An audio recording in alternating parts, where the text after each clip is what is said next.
হাই everyone, আজি আমি কথা পাতিম আমাৰ এপিএছচিৰ চিছেট পেপাৰখনৰ বিষয়ে।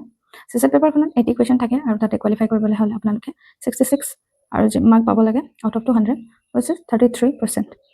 এতিয়া যদি ক'ব যাওঁ, চিছেট পেপাৰখন বহুত ডিচাইডিং ফেক্টৰ হয় ফৰ কোৱালিফাইং প্ৰিলিমছ।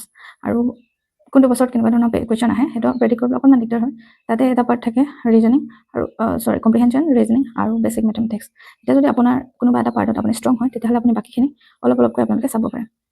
চিছেটখন প্ৰিপেয়াৰ কৰিবলৈ হ'লে আপোনালোকে প্ৰথমতে প্ৰিভিয়াছ ইয়েৰ কুৱেশ্যন পেপাৰখিনি এবাৰ উলিয়াই চাব লাগে। কেনেকুৱা ধৰণৰ কুৱেশ্যন প্ৰতি বছৰে আহি আছে, বা কেনেকুৱা ধৰণৰ ডিচিশ্যন মেকিঙে হওক বা ৰিজনিঙৰ ক্ষেত্ৰতে হওক, কেনেকুৱা ধৰণৰ কুৱেশ্যন আহি আছে আৰু প্ৰতি বছৰে তেওঁলোকে কেনেকুৱা ধৰণৰ কুৱেশ্যন প্ৰায় ৰিপিট কৰিছে, সেইটোৰ ওপৰত আপোনালোকে চাব পাৰে। আৰু ফাৰ্ষ্ট যদি আমি ক'ব যাওঁ, আপোনালোকে যদি অংকত অকণমান ভাল নহয় বা বুজি পোৱাত অকণমান দিগদাৰ হয়, তেতিয়াহ'লে আপোনালোকে সৰু যিবিলাক বেছিক মেথছ, যেনেকৈ পাৰ্চেণ্টেজ চেঞ্জ হওক, তাৰপিছতে আপোনাৰ এভাৰেজ উলিওৱা হয়, সেইখিনি বস্তু যদি আপোনালোকে ভালকৈ চাই লয়, তাৰে মেক্সিমাম কুৱেশ্যন আহে। আৰু লগতে প্ৰফিট এণ্ড লছৰ কুৱেশ্যন আহে, কিছুমান ডাইগ্ৰাম আহে। গতিকে সেইখিনি হৈছে বেছিক মানে মেথমেটিক্স। সেইখিনি যদি আপোনালোকে একুৱায়াৰ কৰিব ল'ব পাৰে নলেজটো, তেতিয়াহ'লে আপোনালোকৰ চিছেট পেপাৰখন ইমান বেছি মেথমেটিক্সৰ প্ৰব্লেম নাপাব। আৰু ৰিজনিঙৰ কাৰণে আপোনালোকে অলপ প্ৰেক্টিচ কৰিব লাগিব আগৰ পেপাৰবিলাক, বা বিভিন্ন ধৰণৰ এক্সাম যিবিলাক হৈ গৈছে সেইখিনি পেপাৰখিনি আপোনালোকে কুৱেশ্যনবোৰ ছল্ভ কৰিব পাৰে। ইয়াৰ লগতে যিখিনি ৰিডিং কম্প্ৰিহেনশ্যন আছে, ৰিডিং কম্প্ৰিহেনশ্যনৰ কাৰণে আপোনালোকে যিকোনো এখন নিউজ পেপাৰ ৰেগুলাৰলি পঢ়িবলৈ লওক আৰু তাৰ যিটো সাৰমৰ্ম মানে চামাৰিটো বুজিবলৈ চেষ্টা কৰক যে what does this paragraph is conveying to us. Maximum তেনেকুৱা ধৰণৰ কুৱেশ্যনে কম্প্ৰিহেনশ্যনত অহা দেখা যায়।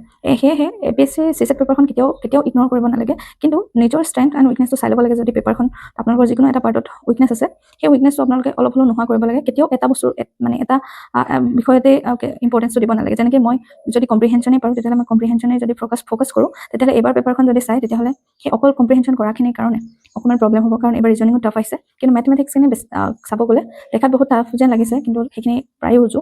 আৰু এজন সাধাৰণভাৱে যদি মেথমেটিক্সৰ ওপৰত অকণমান জ্ঞান আছে, তেনেহ'লে সেইখিনি কুৱেশ্যন ছল্ভ কৰিব পাৰিব। আৰু প্ৰতিবাৰে তেনেকুৱাই হয়, আপোনালোকে পেপাৰখিনি চালে গম পাব যে কুৱেশ্যন কেনেকৈ ৰিপিট হয়, কোনবোৰ বস্তু। সেইখিনি যদি আপোনালোকে কৰে, নিশ্চয় যিহেতু 200 মাৰ্কৰ এটা এক্সামৰ পৰা আপোনালোকে 33% কোৱালিফাই কৰিবলৈ ইমান বেছি কষ্টও কৰিব নালাগে, কাৰণ জাষ্ট 1খনৰ কাৰণেও প্ৰিপেৰেশ্যন কৰিবলৈ থাকে। কিন্তু 1খনৰ কাৰণে সেয়ে আপোনালোকে কেতিয়াও সেই পেপাৰখন ইগন'ৰ নকৰিব। আৰু এতিয়া যিহেতু সময় আছে, যিসকলৰ প্ৰিলিমছত কম মাৰ্কছ আহিছে, মানে 60-70 এনেকুৱা ধৰণৰ আহিছে, বা চিছেটখনত আপোনালোকে ভাল পাৰফৰ্ম কৰিব পৰা নাই, তেতিয়াহ'লে আপোনালোকে এতিয়াৰ পৰা প্ৰস্তুতি আৰম্ভ কৰক। আৰু তেতিয়া আপোনালোকৰ অহাবাৰ 2027 চনত আপোনালোকৰ প্ৰিলিমছটো নিশ্চয় ভাল হ'ব। আৰু চিছেট পেপাৰখনৰ কাৰণে আপোনালোকে এক্সট্ৰা এফৰ্ট দিব লগা নহ'ব। আৰু আপোনালোকে বিভিন্ন ধৰণৰ চেনেল আছে, ফ্ৰীকৈ ইউটিউবত আছে, সেইখিনি আপোনালোকে চাব পাৰে। সেইখিনি কৰিলে আপোনালোক উপকৃত হ'ব। ইফালৰ পৰা সিফালৈ যদি দৌৰি ফুৰোঁ নোৱাৰোঁ, তেতিয়াহ'লে চিছেট পেপাৰখনত আমাৰ ভয় লাগিবলৈ বেছিকৈ ধৰে, আৰু ভয় লাগিলে আমি জনা কুৱেশ্যনটো নোৱাৰা হৈ যাওঁ। সেয়েহে ভয়টো আঁতৰাবৰ কাৰণে আপোনালোকে সৰু কথাবিলাক শিকিলেও ইউটিউবত চেনেলেই হওক বা বিভিন্ন ধৰণৰ কৰ্চ আছে, কৰ্চ পাৰ্চেছ নকৰাকৈ আজিকালি যিহেতু অনলাইনত বহুতখিনি বস্তু এভেইলেবল থাকে, সেইখিনি আপোনালোকে প্ৰেক্টিছ কৰিব। আৰু মই ভাবোঁ এনেকৈ কৰিলে, যিহেতু মই নিজেও তেনেকৈ প্ৰিপেৰেশ্যন কৰিছোঁ, চিছেটখন মই অংকত বহুতখিনি একেবাৰে বেয়া হয়, সেইকাৰণে মই লাহে লাহে মই নিজৰ উইকনেছটো বিচাৰি লৈ এইখিনি প্ৰিপেয়াৰ কৰি এবাৰ মই চিছেটখন 100 পাবলৈ সক্ষম হৈছোঁ।